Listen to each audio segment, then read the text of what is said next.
Hello दोस्तों, मैं Sanjay Singh IIGS के यूट्यूब चैनल में आप लोगों का स्वागत है मित्र। आज मैं आप लोगों के साथ संडे स्पेशल करंट अफेयर्स लेकर आया हूँ। हर संडे आपको करंट अफेयर्स का टॉपिक मिलेगा ही मिलेगा। तो आज करंट अफेयर्स के महत्वपूर्ण पहलुओं को हम लोग देखेंगे जो विभिन्न एग्ज़ाम में पूछने की संभावनाएं रहती हैं। अभी हाल फिलहाल में बहुत सारे एग्ज़ाम होने वाले हैं। झारखंड का एग्ज़ाम होने वाला है, CDS का एग्ज़ाम होने वाला है, समझ गए। तो उन सब एग्ज़ामों को ध्यान में रखते हुए मैंने करंट अफेयर्स का टॉपिक आप लोगों के साथ शेयर कर रहा हूँ। आइए, टॉपिक क्या है? UNDP के बारे में बताया गया। बोला गया है कि संयुक्त राष्ट्र विकास कार्यक्रम UNDP United Nation Development Programme की ओर से जारी एक स्वतंत्र मूल्यांकन रिपोर्ट दिया गया और इस रिपोर्ट में झारखंड के रांची को प्रथम स्थान दिया गया है। इस रिपोर्ट में क्या स्थान दिया गया? तो झारखंड के रांची को प्रथम स्थान दिया गया, यूपी के चंदौली को दूसरा स्थान दिया गया और झारखंड के एक और ज़िला है जिसको हम लोग कहते हैं सिमडेगा ज़िला, उसको तीसरा स्थान दिया गया है। UNDP में झारखंड के सिमडेगा जिला को तीसरा स्थान दिया गया, जबकि यूपी के सोनभद्र जिला है, इसको चौथा स्थान दिया गया। संयुक्त राष्ट्र विकास कार्यक्रम एक बहुआयामी विकास कार्यक्रम होता है और संयुक्त राष्ट्र विकास कार्यक्रम का जो गठन हुआ था वो आपको 1965 में संयुक्त राष्ट्र विकास कार्यक्रम का गठन हुआ है। आपसे पूछेगा कि संयुक्त राष्ट्र विकास कार्यक्रम का गठन कब हुआ? तो 1965 में हुआ। इसका मुख्यालय कहाँ है? तो न्यूयॉर्क में इसका मुख्यालय है। देखिएगा, संस्था और मुख्यालय टॉपिक है हमारे JPSC में, तो संस्था और मुख्यालय का प्रश्न पूछ सकता और UNDP जो है बहुत इम्पोर्टेंट है, तो हो सकता है ये पूछ दे क्योंकि इसमें झारखंड का जिक्र है ना। तो संयुक्त राष्ट्र विकास कार्यक्रम संयुक्त राष्ट्र संघ का एक वैश्विक कार्यक्रम है। संयुक्त राष्ट्र संघ का क्या है? एक वैश्विक कार्यक्रम है। यह गरीबी कम करने, आधारभूत ढांचे के विकास और प्रजातांत्रिक प्रशासन को प्रोत्साहित करने का काम UNDP करती है। बोलेगा कि UNDP का मुख्यालय कहाँ है? तो क्या बोलिएगा? UNDP का मुख्यालय न्यूयॉर्क है।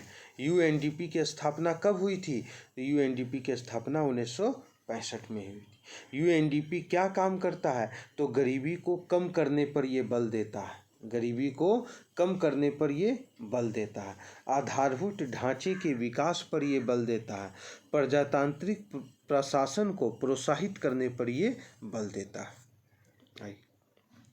यह विकासशील देशों को अनुदान, प्रशिक्षण, सहायता प्रदान करता है। विकासशील देशों को क्या प्रदान करता है? तो अनुदान, प्रशिक्षण और सहायता प्रदान करता है और कम विकसित देशों पर यह ध्यान केंद्रित करता है। ठीक है।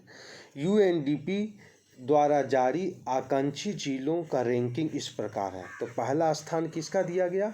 अभी मैंने आप लोगों को बताया था कि पहला स्थान रांची को दिया गया, दूसरा स्थान चंदौली को दिया गया, तीसरा स्थान सिमडेगा को दिया गया, चौथा स्थान उत्तर प्रदेश के सोनभद्र को, पांचवा स्थान मध्य प्रदेश के राजगढ़ को, छठा स्थान गोलपारा असम, सातवां फतेहपुर उत्तर प्रदेश, आठवां स्थान नामसाई अरुणाचल प्रदेश और नौवां रायचूर कर्नाटक और 10वां गोड्डा झारखंड, 12वां असम, 13वां मुजफ्फरपुर और 14वां नवरंगपुर उड़ीसा। अब देखिए, प्रश्न यही पूछेगा कि UNDP के रिपोर्ट में झारखंड के कितने जिलों को शामिल किया गया है? तो UNDP के रिपोर्ट में झारखंड के 3 जिलों को शामिल किया गया है। पहला रांची है, दूसरा सिमडेगा है और तीसरा गोड्डा है। गोड्डा का स्थान UNDP की रिपोर्ट में कितवां है? तो 10वां है। सिमडेगा का स्थान UNDP की रिपोर्ट में कितवां है? तो तीसरा है। और रांची का स्थान UNDP की रिपोर्ट में कितवां है? तो पहला है। याद रखेंगे। तो रांची, सिमडेगा और गोड्डा ये बहुत इम्पोर्टेंट है। आइए, भारत में राष्ट्रीय दल कौन कौन है? तो भारतीय जनता पार्टी, बहुजन समाज पार्टी, मार्क्सवादी कम्युनिस्ट पार्टी, भारतीय कम्युनिस्ट पार्टी, भारतीय राष्ट्रीय कांग्रेस, राष्ट्रवादी कांग्रेस पार्टी, तृणमूल कांग्रेस पार्टी और नेशनल पीपल्स पार्टी। तो 8 ऐसी पार्टियां हैं वर्तमान में जिसे भारत में राष्ट्रीय पार्टी का दर्जा दिया गया है, याद रखेंगे, ठीक है।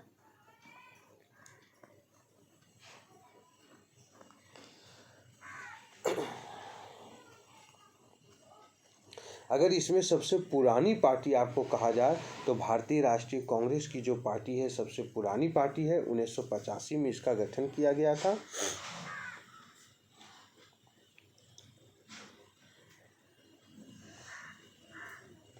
नवंबर 2020 में, देखिए बहुत अच्छा बात यहाँ निकलता है कि नवंबर 2020 में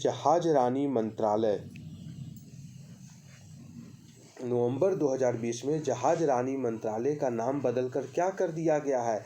तो जहाज रानी मंत्रालय का नाम बदलकर पत्तन पोत परिवहन जलमार्ग मंत्रालय कर दिया। क्या कर दिया गया? पत्तन पोत परिवहन जलमार्ग मंत्रालय कर दिया गया। आपसे पूछेगा कि किस मंत्रालय का नाम में परिवर्तन किया गया? तो जहाज रानी मंत्रालय के नाम में परिवर्तन किया गया। और इस नाम में क्या परिवर्तन किया गया? तो पत्तन पोत परिवहन मंत्रालय कर दिया गया है। जल शक्ति मंत्रालय, वर्ष 2019 में केंद्र सरकार ने जल शक्ति नामक एक नया मंत्रालय का स्थापना किया। इसे पेयजल और स्वच्छता मंत्रालय के साथ जल संसाधन, नदी विकास और गंगा कायाकल्प मंत्रालयों के विलय के द्वारा बनाया गया। तो पूछेगा जल शक्ति मंत्रालय का गठन कब किया गया? तो 2019 में जल शक्ति नामक एक नए मंत्रालय का गठन किया गया। ये भी बहुत इम्पोर्टेंट है। आपसे पूछेगा कि जल शक्ति नामक नए मंत्रालय का गठन कब किया गया? तो 2019 में जल शक्ति मंत्रालय नामक गठन का आयोजन किया गया है। दादर नागर हवेली और दमन दीव को मिलाकर एक केंद्र शासित प्रदेश बना दिया गया है ना, याद रखिएगा। दादर नगर हवेली और दमन दीव को मिलाकर एक केंद्र शासित प्रदेश बना दिया गया है। अब भारत में कितने केंद्र शासित प्रदेश हो गए? तो भारत में अब जो केंद्र शासित प्रदेशों की जो संख्या है वो 8 है, याद रखेंगे। भारत में केंद्र शासित प्रदेशों की संख्या कितनी है? तो 8 भारत में केंद्र शासित प्रदेश हैं। जम्मू और कश्मीर का पुनर्गठन किया गया और जम्मू कश्मीर और लद्दाख को अलग करके 2 केंद्र शासित प्रदेशों का निर्माण किया गया है 31 अक्टूबर 2019 को। 31 अक्टूबर 2019 को क्या किया गया? 2 केंद्र शासित प्रदेशों का निर्माण किया गया, जम्मू कश्मीर और लद्दाख को, याद रखिएगा। और सरदार वल्लभ भाई पटेल की जयंती पर सरदार वल्लभ भाई पटेल को क्या कहा जाता है? भारत का बिस्मार्क कहा जाता है सरदार वल्लभ भाई पटेल को।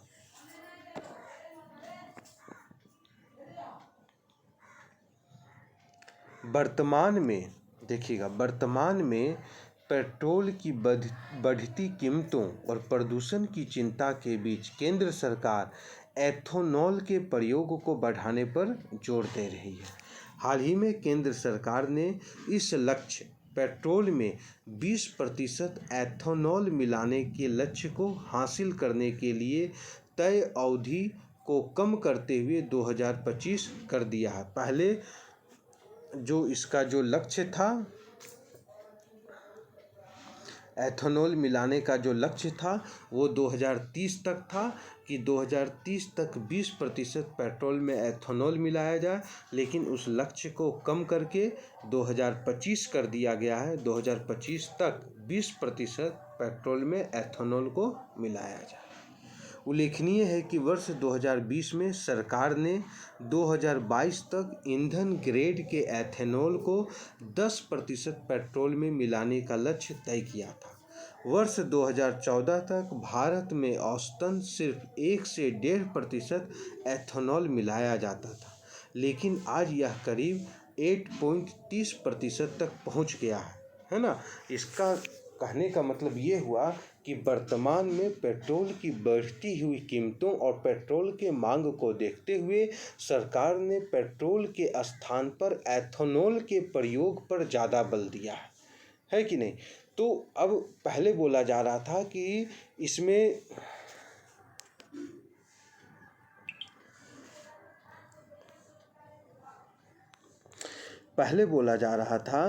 इसमें जो है 20% एथेनॉल मिलाया जाएगा 2030 तक। 2030 के समय सीमा को घटाकर 2025 कर दिया गया, लेकिन लक्ष्य वही रहा, है कि नहीं। 20% एथेनॉल को मिलाने का जो लक्ष्य रहा वही रहा, लेकिन वर्ष को घटा दिया गया। भारत में अभी नए संस्थानों का निर्माण हुआ है। तो नए संस्थान कौन कौन है? तो पहला भारतीय विरासत संस्थान, कहाँ है? उत्तर प्रदेश, नोएडा, 2021 में। राष्ट्रीय रक्षा विश्वविद्यालय गुजरात, गांधीनगर, 2021 में।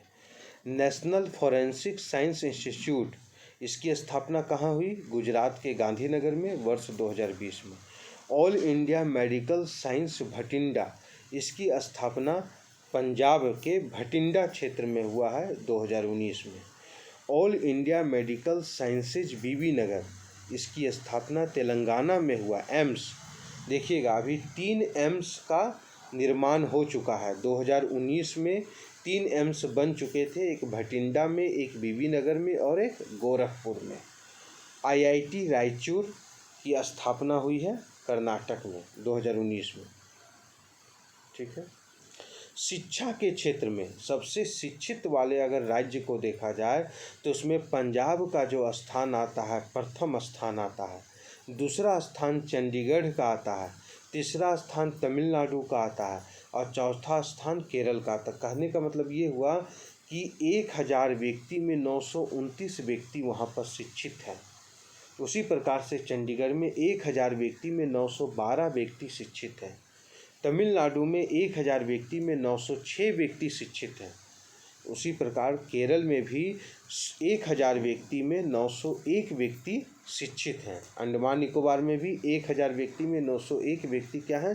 शिक्षित हैं। ये शिक्षित वाले राज्य हैं, जिसमें पंजाब का प्रथम स्थान है, चंडीगढ़ दूसरा, तमिलनाडु तीसरा, केरल चौथा, अंडमान निकोबार 5वां स्थान है।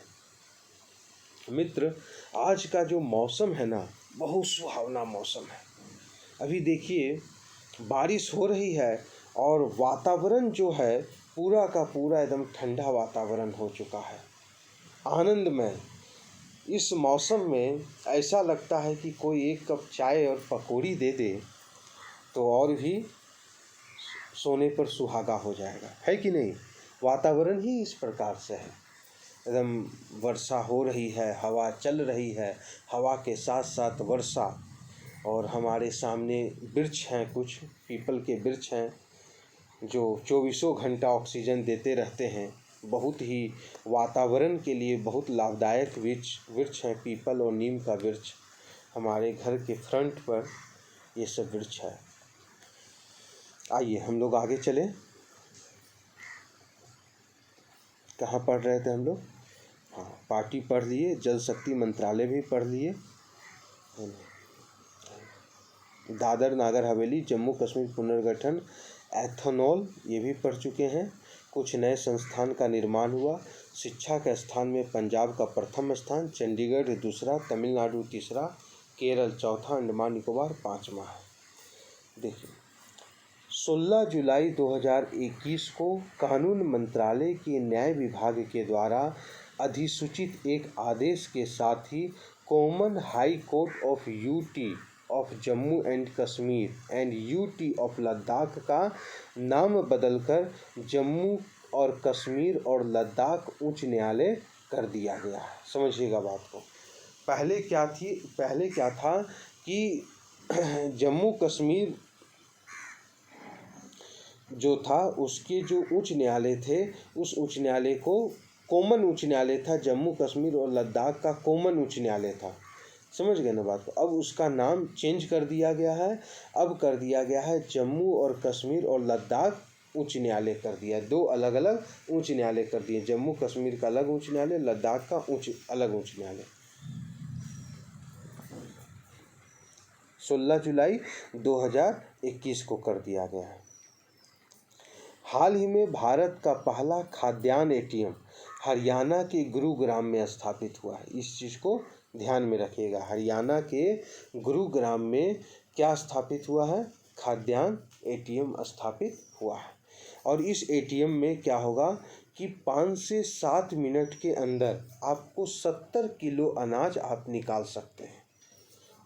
जिस प्रकार से एटीएम से हम लोग पैसा निकालते हैं ना, मतलब 30 या 40 सेकेंड के अंदर हम पैसा निकाल लेते हैं, उसी प्रकार से 5 से 7 मिनट के अंदर एटीएम के माध्यम से आप 70 किलो अनाज निकाल सकते हैं। जब कोरोना काल आया था तो उस समय ये व्यवस्था किया गया था, जिसके अंतर्गत गेहूं आपको दिया जाएगा, चावल दिया जाएगा और बाजरा दिया जाएगा। ये सार्वजनिक वितरण प्रणाली को और अधिक पारदर्शिता लाता है। राष्ट्रीय शहरी डिजिटल मिशन 23 फरवरी 2021 को 23 फरवरी 2021 को याद रखिएगा, केंद्रीय आवास एवं शहरी कार्य मंत्रालय तथा इलेक्ट्रॉनिक्स एवं सूचना प्रौद्योगिकी मंत्रालय के संयुक्त तत्वाधान में राष्ट्रीय शहरी डिजिटल मिशन शुभारंभ किया गया। आपसे पूछेगा कि राष्ट्रीय शहरी डिजिटल मिशन कब शुभारंभ किया गया, तो 23 फरवरी 2021 को राष्ट्रीय शहरी डिजिटल मिशन शुभारंभ किया गया है। 23 फरवरी 2021 को याद रखेंगे, कब शुभारंभ किया गया, तो 23 फरवरी 2021 को। 12 फरवरी 2021 को भारतीय संसद ने अपने निर्माण के 100 वर्ष पूरे किए हैं। याद रखेंगे, 12 फरवरी 1921 को हमारा संसद का आधारशिला रखा गया था। ब्रिटेन के ड्यूक ऑफ कनाट ने रखी थी। हमारे संसद की जो आधारशिला रखा था वो किसने रखा था? ब्रिटेन के ड्यूक ऑफ कनाट ने रखी थी। मौजूदा संसद भवन का नक्शा प्रख्यात डिजाइनर सर हर्बर्ट बेकर ने सर एडविन लुटियस के साथ मिलकर तैयार किया था। जो हमारा अभी जो संसद भवन है, उस संसद भवन का नक्शा किसने तैयार किया? तो सर हर्बर्ट बेकर और सर एडविन लुटियस ने तैयार किया। ये वही सर एडविन लुटियस हैं जिन्होंने रायसेना हिल्स के आसपास की नई दिल्ली की बसावत का खाका खींचा था। तो रायसेना हिल्स का निर्माण किया। चंडीगढ़ का तो सर एडविन लुटियस ने नहीं किया है। संसद भवन का जो निर्माण, जो आधारशिला रखा गया, जो नक्शा तैयार किया, वो सर एडविन लुटियस ने तैयार किया और हर्बर्ट बेकर ने। मिशन सागर क्या है? 10 मई 2020 को भारतीय नौसेना के द्वारा मिशन सागर की शुरुआत की गई। तो बोलेगा मिशन सागर किसके द्वारा शुरुआत किया गया? एयरफोर्स के द्वारा, नौसेना के द्वारा, वायुसेना के द्वारा या केंद्रीय पुलिस सेवा के द्वारा? तो मिशन सागर की शुरुआत भारतीय नौसेना के द्वारा किया गया। असम कैबिनेट में एक विधेयक पारित किया गया जिसमें बोला गया कि जिस फैमिली को 2 से अधिक बच्चा है तो उसको सरकारी नौकरी नहीं मिलेगा। तो 21 अक्टूबर 2019 को देखेंगे, 21 अक्टूबर 2019 को असम मंत्रिमंडल ने फैसला किया कि 1 जनवरी 2021 के बाद 2 से अधिक बच्चे वाले व्यक्तियों को राज्य में कोई सरकारी नौकरी नहीं दी जाएगी। याद रखें, जिस व्यक्ति को 2 से अधिक बच्चा है उसको असम राज्य में नौकरी नहीं मिलेगा, है ना। इसलिए 2 से अधिक बच्चा नहीं मांगता है। अगर असम क्षेत्र में आपको जॉब करना, आपको नौकरी करना है, असम के लोग कहाँ नौकरी करेंगे? असम के क्षेत्र में नौकरी करेंगे। तो स्वाभाविक है कि जनसंख्या का दबाव नहीं बढ़े भारतीय अर्थव्यवस्था पर, असम की अर्थव्यवस्था पर। समझ गए? इसलिए यह कदम उठाया गया है। ठीक है मित्र, तो आज की क्लास में हमने आपको करेंट अफेयर्स दिया है। इसी तरह से हर संडे मैं आपके साथ रूबरू होने जा रहा हूँ करेंट अफेयर्स के साथ। ठीक है मित्र, तो चैनल को सब्सक्राइब जरूर कर दीजिएगा। अपने मित्रों को हमारा लिंक जो है वो ज़रूर शेयर करेंगे। ठीक है, तो आज के लिए बस इतना ही रहने दीजिए। हम लोग पुनः कल फिर रात को 10 बजे मिलेंगे एक नए टॉपिक के साथ। ठीक है, तो जय हिंद, जय भारत।